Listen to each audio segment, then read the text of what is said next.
hope you find here this weekend. Ideas plus inspiration. That's the mixture that really turns things on, sends an entrepreneur program into high gear. Ideas plus inspiration. We need ideas for the goals and plans, and we need inspiration for the emotional vitality to put it to work, to make it grow, make it multiply. And here's what else I hope you'll find here. Guidelines for translating response into results. You've responded to the call. Come, search, look, listen, take notes, get it, to take home with you. And I'm sure you're going to respond well to the, seasoned teaching and training that is going to be delivered here this weekend. But here's the key. Guidelines for translating response into results. Because results is the name of the game. There's no purpose in learning just for learning's sake. Wisdom and faith, as powerful as those components are, serve no useful purpose unless they are deposited. So make a note of the word, deposited. Wisdom and faith deposited into activity. Wisdom and faith put to work now produces a hotel, produces a Salk vaccine, produces a city, produces an institution of learning, produces a career, produces a relationship, right? Ideas and faith, believing that it's possible, that ideas can work miracles, now put to work. So the big job here is getting it all. And so now make the next note. Next is going home and translating it into high activity. Good health activity, a better relationship activity, an entrepreneur program activity, a new burst of speed in your sales career, all of that. That's what I'm really interested in. Because here's what's important to me, is for my name once in a while to appear in someone's testimonial. Make that note. It's one of life's greatest experiences, is when your name appears in somebody's testimonial. Somebody says, here's the person who found me. Here's the person who got me started. Here's the person who wouldn't let me quit. Gave me more reasons for staying than for leaving. Here's the person who believed in me until I could believe in myself. And then they mention your name. See, you can't buy that with money. And you don't have to give lectures and seminars to do it. You don't have to have an audience like this for the weekend in order to deliver value to someone's life. What if you had breakfast with a friend at Denny's 4 years ago, and you recommended this book that really meant a lot to you, and you said to your friend, you've got to read this book. I think it'll make a major contribution to your life. And your friend accepted the idea, went and got the book. Now, 4 years later, he's giving his testimonial. His business has flourished. His marriage is safe. Things are going extremely well, and someone says, where did this all begin for you? And he will say, 4 years ago at Denny's coffee shop. I sat with my friend, and he insisted that I read this book. I went and got it. And that book led to the next book. That led to the next class. That led to developing skills I never had before. And that led to some more seminars and lectures. And now look at my business, look at my life, it's flourishing. But it all began 4 years ago, Denny's coffee shop, when someone said, you've got to read this book. See, that's a person-to-person seminar. And those are just as valuable as person to 1,000, person to 10,000. Right? It doesn't matter the number. If you have a chance to deliver, quote a poem, recommend a book, here's a phrase, like I gave you this one to memorize. I think you'll remember this one maybe for a long, long time. Just something that's really extra meaningful to someone, whether it's at breakfast or wherever it is, whether it's for a child or whether it's for an adult, a friend, a business associate. If you'll keep up that process, I promise you, your name will continually appear in people's testimonials. And now I've had this happy experience now for the last 40, 45 years. And so that's one of the reasons why I came here this weekend, right? I don't need the money. You know, I've long ago made my fortune. I take the money, but I don't need the money. But here's what I do need. Continuing testimonials that say, Mr. Rohn, on a summer day in Anaheim, California at the Marriott, I was there that weekend, and something clicked, and the lights went on, and I got the gift of some good ideas. Here's what's happened to me. Then they mention my name. See, that's what I want. Continuing testimonials that come back to me saying, thanks for sharing ideas. Okay. To get the most out of this weekend, jot these notes down now. Number one, be thankful for what you already have. Thanksgiving sets up, the situation where ideas can flow. Here's what locks up the doors of opportunity for good ideas, and that's cynicism. All you have to be is a practiced cynic. Cynical about the government, and cynical about politics, and cynical about the future, and cynical about the economy. Cynicism locks all the doors. But if you'll be thankful for what you have, however modest or however much it is, I think that's the beginning of receiving a flow of new ideas.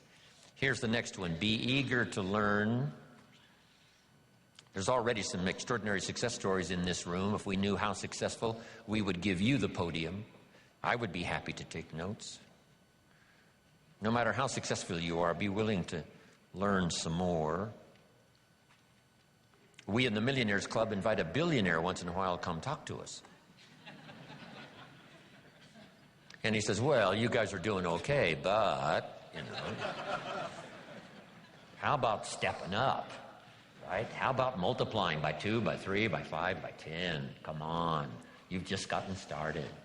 So no matter how well you're doing, we could all use another idea, a couple of other things that linked together with what you already know could give you a whole new burst of productivity and extraordinary lifestyle. Then to get the most out of this session this weekend, you have to do what we call some tough listening.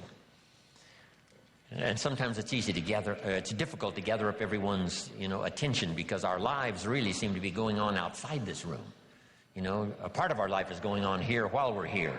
But some of us, our kids are out there, and our business is out there, and our career is out there, and our job is out there, and everything is out there. So sometimes it's difficult to bring yourself within the, framework, inside these four walls and just really concentrate and do your best to get it all.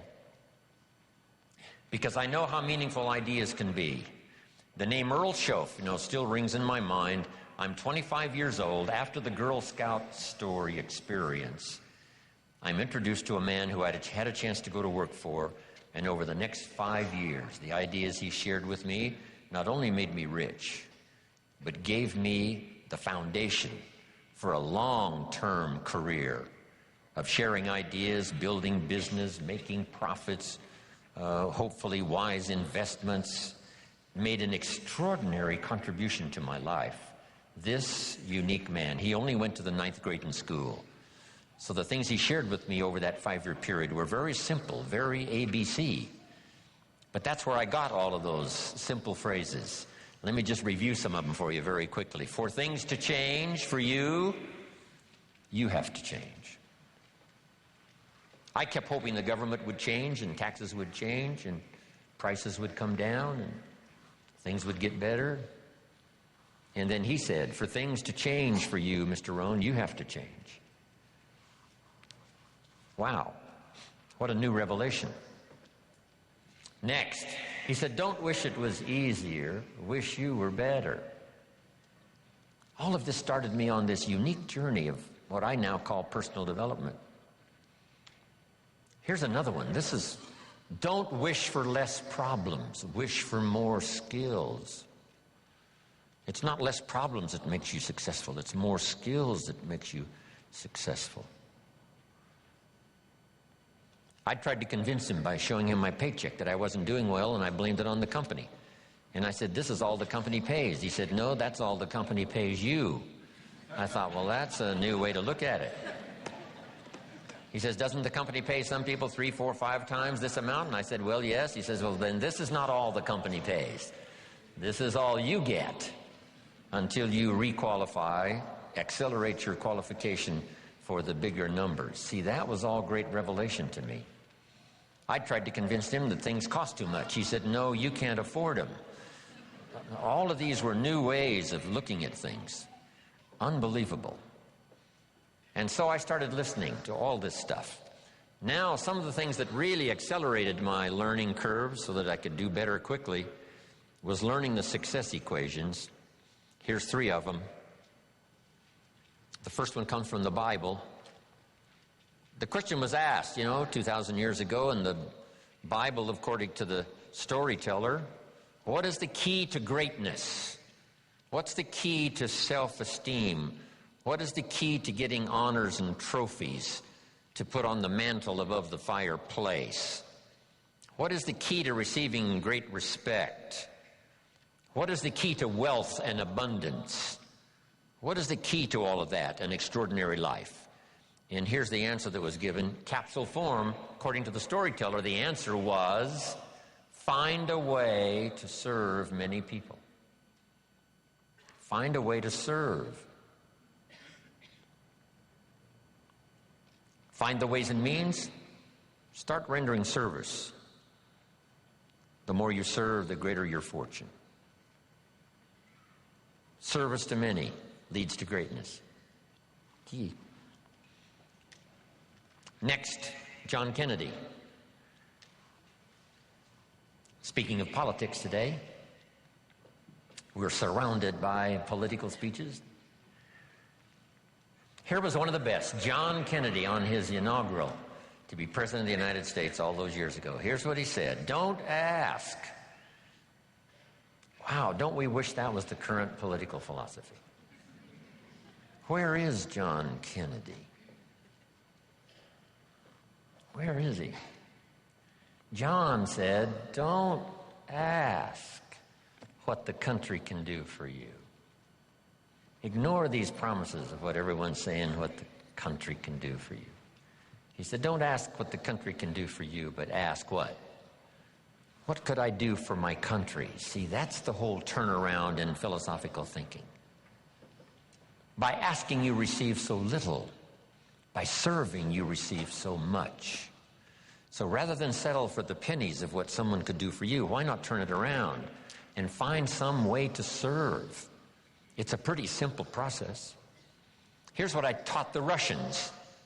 Johnny mows Mrs. Brown's lawn. She pays $3. Every time he mows her lawn, he collects $3. Thinking in terms of what could I do for my country? Surely Mrs. Brown is one of the members of the country. So he mows her lawn and collects $3 and starts what we call an income and a career.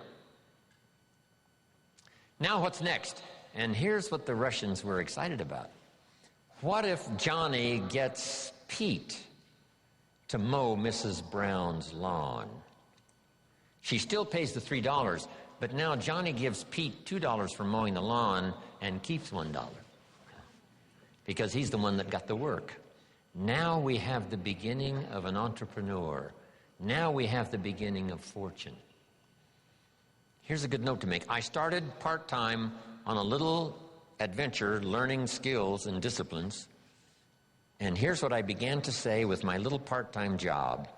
I said, I'm working full-time on my job and I'm working part-time on my fortune. And the reason is because I found the mechanics. I found the philosophy. I started working it, serving other people. One way to serve is to mow Mrs. Brown's lawn and get the $3. The other way to serve is to get someone else to do it, and you collect that extra money.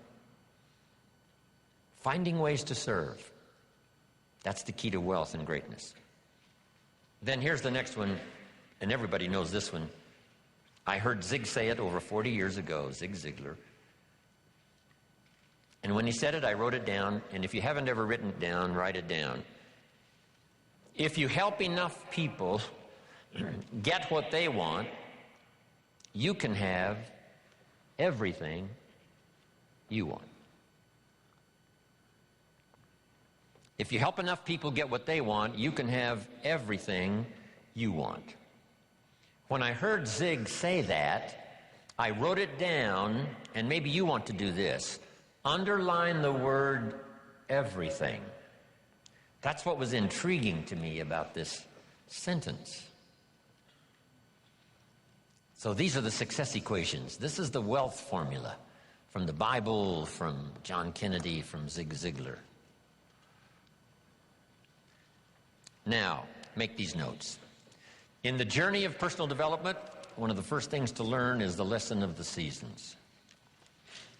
Let me cover as much of this as I can before we take our first break for the day. The lesson of the seasons. For your notes, life and business is like the changing seasons. One of the best ways to illustrate what's happening in your business, what's happening in your life, is this illustration of the changing seasons. Frank Sinatra used to sing, "Life is like the seasons." Now, here's what's next. You cannot change the seasons. One of the things to, come to grips with is what you can change and what you cannot change.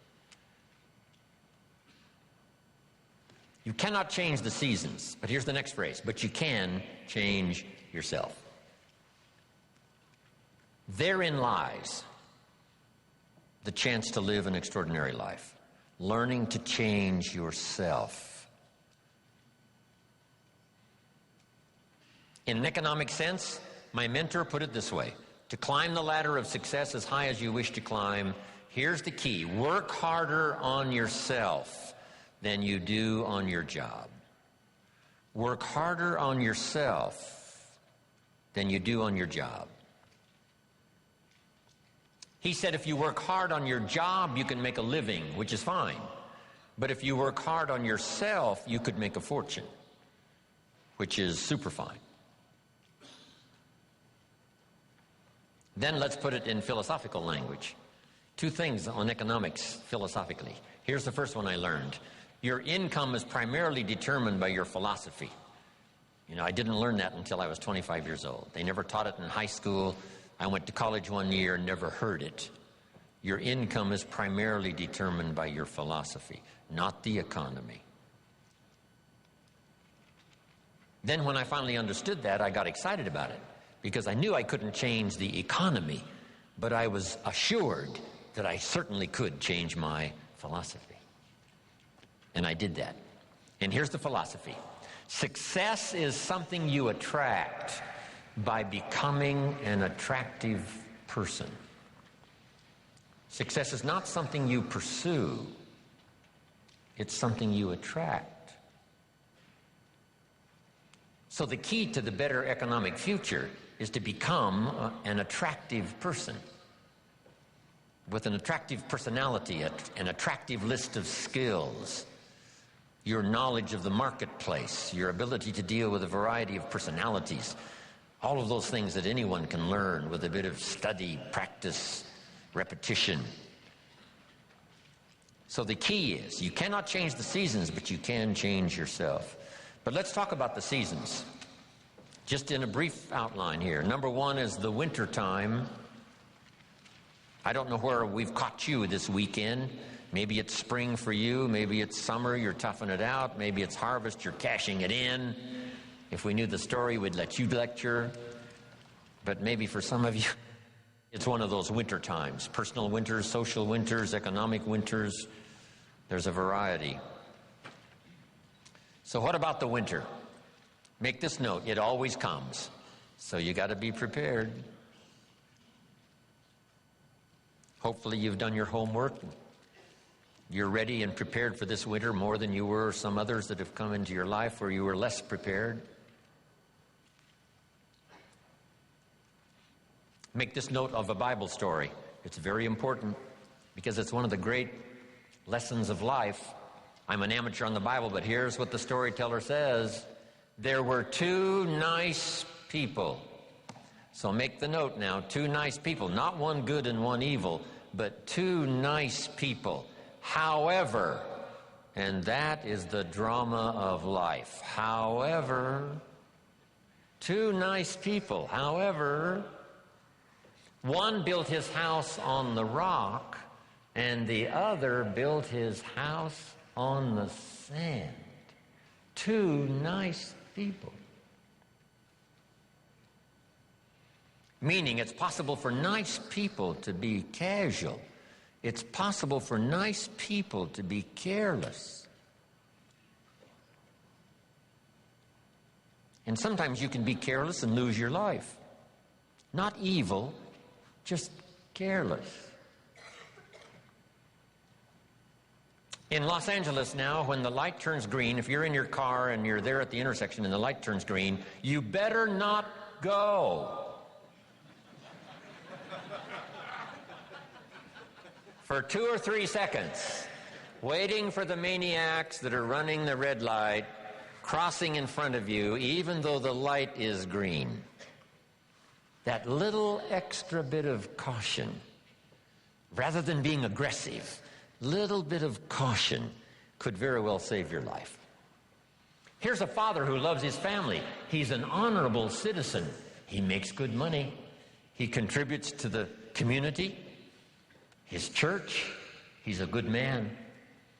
But this morning he's in a hurry in Los Angeles, late for an appointment, and he's pushing it with his automobile. He comes to the intersection and the light turns red, and a little voice in his head says, "Go ahead, you're late. You can make it." And now he's dead. You don't have to go to Iraq to lose your life. You don't have to be evil to lose your life. All you have to be is a little careless at an unfortunate moment. So the key is to be not overcautious, but to be cautious.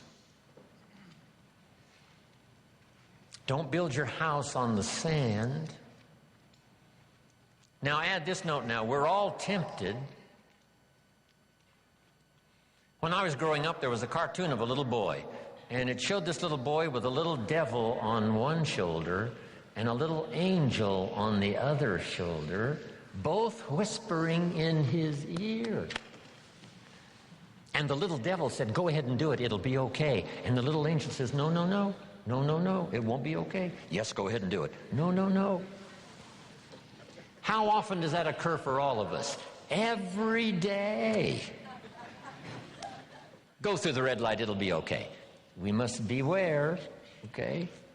Not to be careless, not to be casual, and build your house on the sand. The same is true with your health. Don't build on the sand. The same is true with your career. Don't build on the sand. The same is true of being in business. Don't build on the sand. Build on the rock. Because even nice people can make careless decisions, casual decisions that accumulate over a period of time. And those could be the winter. Now, here's the note to make. Some winters are of your own making, and some are not. Some are just the winter experiences. Maybe the whole country goes through it. It was a long time of winter for the Russians who lived through the communist system for about 80 years. Long winter of political despair, lack of freedom. But what's the key to the winter? Here it is in simple language. Hang in there. I mean, winters don't last forever. Some are difficult and some are easy, but they never last forever. The night always comes after the day, but it doesn't last forever, just a few more hours. And if you hang in there, say your prayers, gather a little strength, you can make it through the winter and the night. So winter time. Here's the next season now, the season of spring. Make this note. My definition of spring: opportunity. Spring is not a guarantee that you're going to have a harvest, but it's the opportunity to plant one. It's not a guarantee that things are going to go well and you will accumulate what you need, but it is an opportunity to do so. Springtime is opportunity. Now, it's usually a very short season, especially where I was raised in farm country Idaho. So here's what you must do with opportunity. Seize it quickly. Don't let it just come and go. When the window of opportunity is open, to borrow a little space language, when they get ready to shoot the rockets or off into outer space, there's a window, they call it, of opportunity to go, not go, when the weather's right and whatever. But if you wait a little too long, the window closes, and it takes a while for it to open back up. So this is the key. Take advantage of the spring, such a short season. In some places, they got those big tractors with the lights on them going around the clock in the short season of spring to make sure that the seeds are planted. Take advantage of opportunity. Take advantage of opportunity to meet someone who could be a colleague for your future career. Take advantage of the day when it arrives, because the day will soon finish. Take advantage of the year, because it will soon close. Take advantage. Now here's the next season. One of the greatest illustrations of life is in the third season, called the season of summer. And here it is in simple capsule form. In the summer, you must do two major things. Here they are for your notes. Number one, nourish and give life like a mother. Nourish and give life like a mother. Next, protect and defend like a father. This is called the work of summer.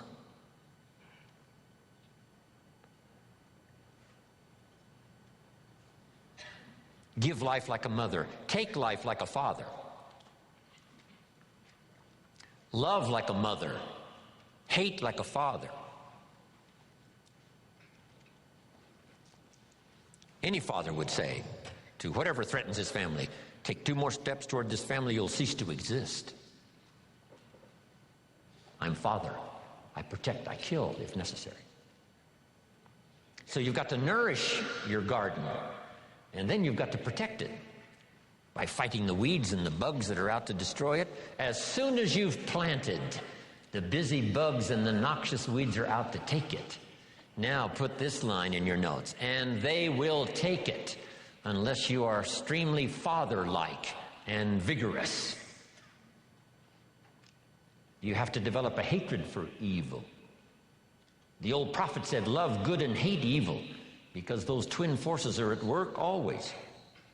Even in the beginning of the beginnings, Lucifer, according to the storyteller, tried to take over God's throne, didn't succeed, and so began the story of the creator and the spoiler. And so exists for all of us this great drama of the ability to create, but the destroyer not too far away. In another seminar I give, here's what I say, and this is good philosophy. It seems like opposites are in conflict and we are in the middle. Evil on one side, good on the other side. Illness on one side, good health on the other side. Darkness on one side, light on the other side. And they're in conflict. If you walk into a room that's dark and turn on the light, the darkness disappears and goes away. How far away does it go? Not very far. Waiting for a chance, what? To come back in. Move in, take over the territory. As light begins to lose its energy, darkness moves in. There's a war on. Here's what it's called. Push, shove. As we sit here, right? Good health plan is trying to defeat illness and drive it into a small corner. If you don't work on your good health plan, illness will drive your health into a small corner. It's called push and shove. In your bloodstream, there are red corpuscles to nourish like a mother and white corpuscles to fight and kill like a father. Thank God for white corpuscles that think negative all day. White corpuscles say, just show me some infection, I'll kill it. Because if I don't kill it, what? It kills you. White corpuscles say, it's my job today to make sure you don't get killed. So I'm here to fight. Have you got that now? Red to nourish, white to fight.